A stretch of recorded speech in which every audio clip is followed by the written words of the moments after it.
नमस्कार बंधुरा let's cook with अर्चनाय आपनादेर सबाइके स्वागत जानाई। आज आमी आपनादेरके भीषण हेल्दी एबं टेस्टी एक ब्रेकफास्ट रेसिपि शेयर करब जेटा खूब सहजे बानिये नेওয়া যায় एबं खूब कम समयेर मध्य एटा बानिये नेওয়া যায়। रेसिपिटा आपनारा आपनादेर बाच्चादेर टिफिनेও किन्तु दिते पारेन। ताहले चलुन रेसिपिटा देखे नेওয়া যাক। रेसिपिटा बानानोर जोन्नो आमी एखाने 1 কাপ बेसन निয়েছি और बेसनेर मध्य अल्प करे जल दिए একটা ব্যাটার বানিয়ে নেব। অল্প অল্প করে জল দিয়ে ব্যাটারটা বানিয়ে নিতে হবে। এত কিছু বললাম কিন্তু রেসিপিটার নামই বলতে ভুলে গেলাম। আজ বানাচ্ছি বেসনের চিল্লা। রেসিপিটা যদি ভালো লাগে তাহলে প্লিজ লাইক করে দেবেন আর আপনাদের মূল্যবান মতামত কমেন্টের মাধ্যমে জানাতে একদমই ভুলবেন না। এখন একটা থিক ব্যাটার বানিয়ে নিলাম। এবারে এর মধ্যে আমরা একে একে কেটে রাখা সবজিগুলোকে দিয়ে দেব। এখানে দিয়ে দিচ্ছি পেঁয়াজ কুচি, দিয়ে দিচ্ছি ক্যাপসিকাম কুচি, দিয়ে দেব গাজর কুচি। এখানে কিন্তু একটা মিডিয়াম সাইজের বাটির 1 বাটি করে সবজি আমি এখানে দিয়ে দিয়েছি। দিলাম টমেটো কুচি, ধনেপাতা কুচি দিয়ে দিলাম, দেব কাঁচা লঙ্কা কুচি ঝালের জন্য, আর দিয়ে দেব স্বাদমতো লবণ, রঙের জন্য একটু হলুদ গুঁড়ো, দিয়ে দিলাম জিরা বাটা। জিরাটা আপনারা এখানে অবশ্যই গুঁড়োটা ইউজ করতে পারেন। আমার বাটা ছিল তাই আমি বাটাটা দিলাম। এবারে অল্প অল্প করে জল দিয়ে আমরা এটাকে মেখে নেব।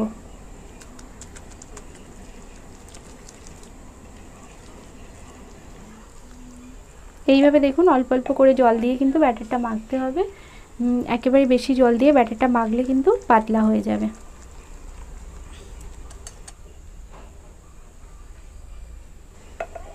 আবার একটু জল দিয়ে দিলাম। দেখুন এরকম ঘনত্বের একটা ব্যাটার বানিয়ে নিলাম আমরা। এবারে এটাকে একটা সাইডে রেখে দেব, দিয়ে কড়াই বসিয়ে দেব। কড়াইয়ের মধ্যে দিয়ে দিলাম একটু তেল। আপনারা চাইলে কিন্তু এখানে একটু বাটার ব্রাশ করে দিতে পারেন অথবা একটু ঘি দিয়ে এটা ভেজে নিতে পারেন। এবারে দেখুন এর থেকে অল্প অল্প এই ঘনত্বটা আমি আবারও একটু দেখিয়ে দিচ্ছি। এরকম ঘনত্বের ব্যাটার বানাতে হবে। এবারে এই ব্যাটারটা আমি অল্প অল্প করে চামচে করে দিয়ে দেব আর একটু ছড়িয়ে দেব। দেখুন এইভাবে করে একটু একটু করে ব্যাটার দেব আর অল্প অল্প করে ছড়িয়ে দেব।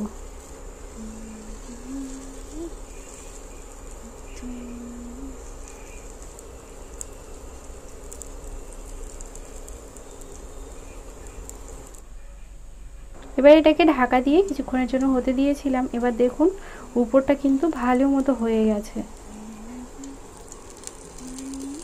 এবার এটাকে উল্টে দেব। উল্টে দিয়ে অপর পিঠটাও খুব ভালো করে ভেজে নেব।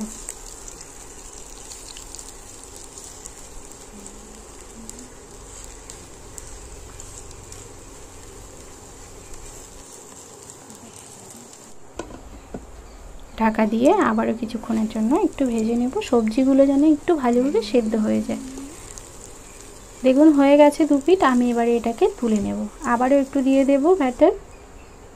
সামান্য একটু তেল দিয়ে দিলাম আর অল্প অল্প করে একটু ব্যাটার দিয়ে দেব।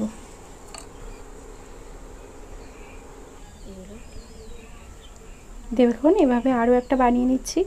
আপনাদের যদি কখনো কোনো তেলে ভাজা খেতে ইচ্ছা হয় তাহলেও কিন্তু এটা বানিয়ে খেতে পারেন। ভীষণ ভালো লাগে আর স্বাস্থ্যের জন্য তো ক্ষতিকর নয়ই।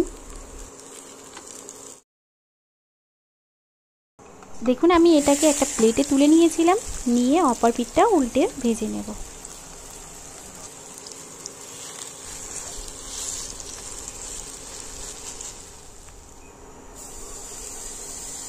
আরও একটু ব্যাটার দিয়ে দিচ্ছি, দিয়ে আবারও একটু ছড়িয়ে দিচ্ছি চামচ দিয়ে। এইভাবে করে ছড়িয়ে দেব। নিশ্চয়ই দেখে বুঝে গেছেন কিভাবে বানাতে হবে।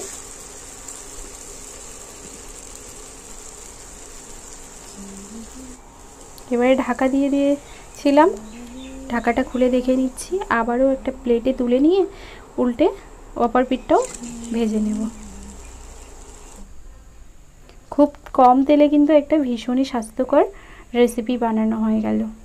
এটা আপনারা আপনাদের ব্রেকফাস্টে অথবা বিকালের জলখাবারেও কিন্তু এটা সার্ভ করতে পারেন। রেসিপিটা কেমন লাগলো জানাতে ভুলবেন না। ভালো লাগলে লাইক কমেন্ট শেয়ারের অনুরোধ রইল। তাহলে আজকের রেসিপিটা এই পর্যন্তই থাকছে। টাটা।